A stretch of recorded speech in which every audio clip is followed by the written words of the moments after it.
నిన్న జగిత్యాల్లో చంద్రబాబు నాయుడు గారి జన్మదిన సందర్భంగా తెలుగుదేశం పార్టీ పూర్వ విద్యార్థులందరూ కూడా ఒక సభ నిర్వహించుకున్నారు. కేసీఆర్ సభలో టీడీపీ పూర్వ విద్యార్థుల సమ్మేళనంగా అది కొనసాగింది. టీడీపీలో ఇంతకుముందు ఉన్నటువంటి కేసీఆర్, జీవన్ రెడ్డి, ఎల్ రమణ, రాజేశం గౌడ్, విద్యాసాగర్ రావు, గంగుల కమలాకర్, కొప్పుల ఈశ్వర్ వీళ్ళందరూ కూడా సభ పెట్టుకొని చంద్రబాబు నాయుడు గారి జన్మదినం చాలా ఘనంగా జగిత్యాల్లో సెలబ్రేట్ చేసుకున్నారు. అంతేనా? చెప్పండి మీడియా మిత్రులు.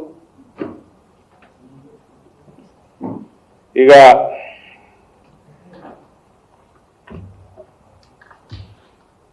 ఈ మధ్య ఓటీటీలలో సీరియల్ వస్తాయి, మంచి మంచివి, కొత్త కొత్త సీజన్లు వస్తాయి. 2 సంవత్సరాలకి సీజన్ వచ్చినాక మళ్ళీ 2 సంవత్సరాలు గ్యాప్ ఇచ్చి షూటింగ్లు చేసి కొత్త సీజన్ వస్తుంది. అట్లా కేసీఆర్ కూడా సంవత్సరంన్నర తర్వాత బయటికి వెళ్ళింది. నిన్న కేసీఆర్ సీజన్ నెంబర్ 8. నువ్వు ప్రతిపక్ష నేతవి, ప్రతిరోజు రోడ్డు మీద ఉండాలి, అసెంబ్లీలో ప్రతిరోజు నిలదీయాలి ప్రభుత్వాన్ని. ఏదో సంవత్సరంకోసారి వచ్చి ఊర్ల పేర్లు, కాన్స్టిట్యున్సీల పేర్లు కూడా గుర్తుకొస్తలేవు ఆయనకి. నేను కేసీఆర్ 60లలో ఉన్నాడు అనుకున్నా, అసలు ఏజ్ కూడా చెప్పేసుకున్నాడు ఆయన 72 అని. అంటే నెక్స్ట్ ఎలక్షన్కి 75 ఉంటాడు ఆయన. కేసీఆర్ శకం ముగిసిందయ్యా. ఊరికే నీ కొడుకు కోట్లు వేయరని చెప్పి నువ్వు ఏదో ప్రయత్నాలు చేయకు. It is over.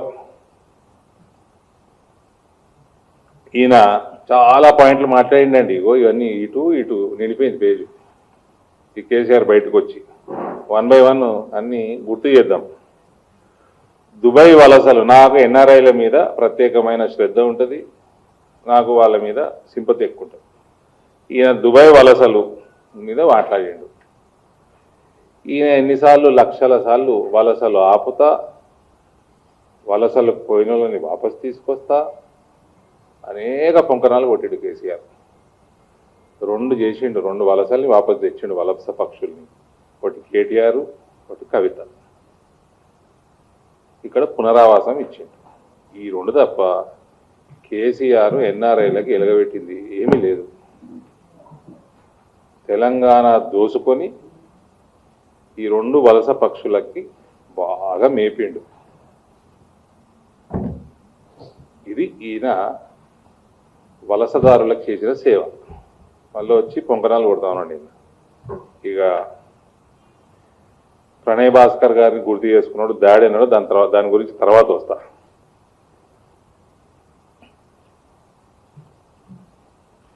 బషీర్బాగ్లో కాల్పులు అప్పుడేదో కరెంటు ఛార్జీలు పెంచితే, సిబిఐను కరెంట్ ఛార్జీలు పెడితే రాజశేఖర్ రెడ్డి నిరాహార దీక్ష చేసి బషీర్బాగ్లో కమ్యూనిస్ట్ పార్టీ వాళ్ళందరూ కూడా ఒక పెద్ద ఉద్యమంలాగా చేస్తే అప్పుడు కాల్పులు జరిగి 2-3 చనిపోయినా వాస్తవం. అప్పుడట ఈయన నిర్ణయం తీసుకున్నాడట, ఈయనకి మంత్రి పదవి ఇవ్వకుంటే ఈయన పార్టీ పెట్టి, లేకపోతే తెలంగాణ మీద ప్రేమ లేదు, లొట్టపీసు లేదు.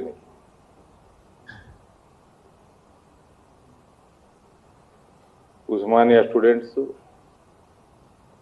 కళాకారులు, ప్రొఫెషనల్స్ వీళ్ళందరూ కలిస్తే, అన్ని పార్టీలు కలిస్తే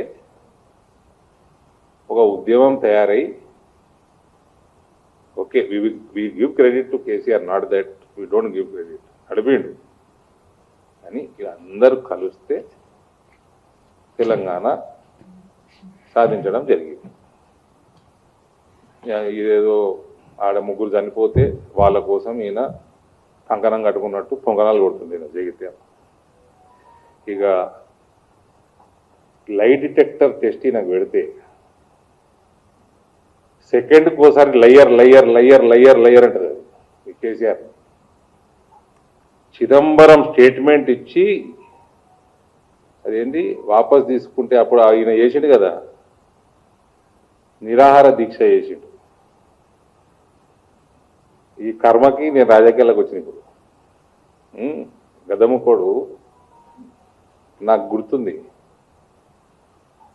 ఫోన్ల మీద ఫోన్లు వస్తున్నాయండి పిసిసి ప్రెసిడెంట్కి ఆ రోజు డి శ్రీనివాస్కి.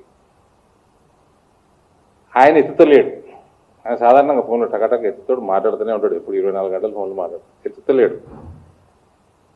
అన్నా ఏదో టిపిఏ నేను చచ్చిపోతా, అన్నా ఏదో స్టేట్మెంట్ టిపిఏ నేను చచ్చిపోతా అంటే ఈయననేమో ప్రణబ్ ముఖర్జీ గారు ఇన్వాల్వ్ అయి ఉన్నాడు సిస్టమ్ మొత్తం ఈ తెలంగాణ కథా వ్యవహారంలో.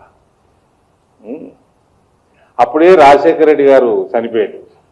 ఆ పంచాయతీ ఈ మొత్తం పంచాయతీలలో ప్రణబ్ ముఖర్జీ గారు ధ్యాస పెట్టి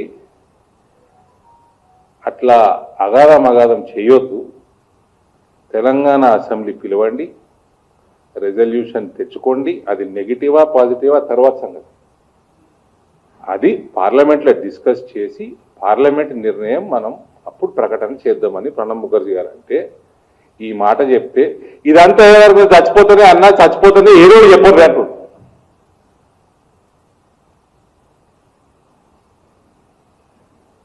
చచ్చిపోతే నీ బాధ్యత, చచ్చిపోతే సీనన్నా నీ బాధ్యత అంటే మన ఆయన చూడనీకే గంభీరంగా ఉంటుండే కానీ మనసు చాలా సున్నితంగా ఉండే.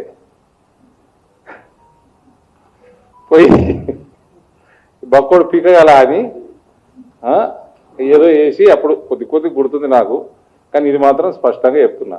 అప్పుడు మాట్లాడి ఆడి నుంచి వస్తే ఇమీడియట్గా అవి ఏదో పెట్టి అప్పటికి ఉస్మానియా స్టూడెంట్స్ చంపిస్తామంటున్నారు బయటకు వస్తే. నువ్వు ఆపేది లేదు, నిరాహార దీక్ష. వాళ్ళందరూ చనిపోయారు భావం.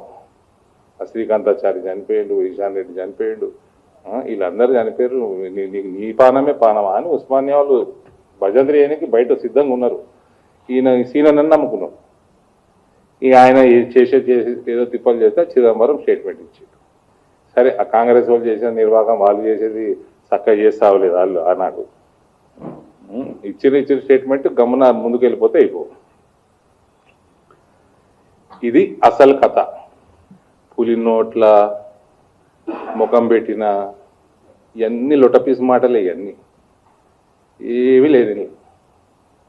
తెలంగాణ ఉద్యమాన్ని రాజకీయానికి పర్ఫెక్ట్గా వాడుకున్నాడు. ఎవరు జయశంకర్ లాంటి వాళ్ళు, ఒక ఆయన రావు గారు ఉండే ఇరిగేషన్, అట్లాంటి వాళ్ళు చాలా మందిని వాడుకొని మోసం చేసిన వ్యక్తి కేసీఆర్. కేవలం కొడుకుకి బిడ్డకి మేపనీకే తెలంగాణ వచ్చినట్టే ఇంజినకి.